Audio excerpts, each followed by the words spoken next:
ഇനി ആകെ 9 ദിവസം കണ്ടിട്ടുള്ളൂ ബിഗ് ബോസ് ഹൗസിൽ. അപ്പോൾ അതുകൊണ്ട് നിങ്ങൾ പിന്നെ ഇനി മുതൽ ക്യാപ്റ്റൻസി ഇല്ല. അതായത് ആഴ്ചയിലെ വീക്കിലി ക്യാപ്റ്റനെ തിരഞ്ഞെടുക്കുന്നില്ല. അതുകൊണ്ട് നിങ്ങൾ തൽക്കാലം ഒരാളെ തിരഞ്ഞെടുക്കുക. അതിനെന്തെങ്കിലും സ്റ്റാർ വാല്യൂ ആയിരിക്കും വിചാരിക്കുന്നത്. എന്തോ ഒരു പ്രധാന തസ്തികയുണ്ട് ബിഗ് ബോസ് ഉദ്ദേശിക്കുന്നത്. അതിനൊരാളെ തിരഞ്ഞെടുക്കണമെന്ന് പറഞ്ഞപ്പോൾ ആദ്യമായിട്ട് പോയത് അനീഷാണ്. അനീഷ് പോയിട്ട് നെവിൻ്റെ പേര് പറഞ്ഞു. കഴിഞ്ഞ പ്രാവശ്യം കാശുമില്ല, ഒന്നുമില്ല, പാവം അവസാനം അടുക്കള കയറി എല്ലാവർക്കും ഭക്ഷണം ഉണ്ടാക്കി കൊടുക്കേണ്ടി വന്നു. അത് വളരെ നല്ല കാര്യമാണ്. ഇതുവരെ ആരും ചെയ്യാത്ത കാര്യം പറഞ്ഞാൽ കുറേ അങ്ങ് കയറ്റി.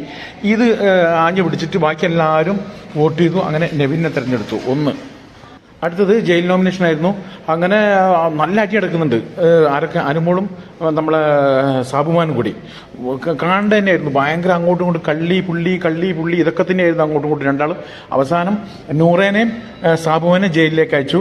ബിഗ് ബോസ് പറയുന്നുണ്ട് ഇത് അവസാനത്തെ ആഴ്ച തൊട്ട് ജയിലിൽ പോകേണ്ട ആവശ്യമില്ല. പക്ഷെ അവർ പറയുന്നത് ഞങ്ങൾ പൊയ്ക്കൊള്ളാൻ തന്നെ താല്പര്യത്തോടു കൂടി അവർ പുതിയ അപ്ഡേറ്റുമായിട്ട് ഉടനെ വരാം.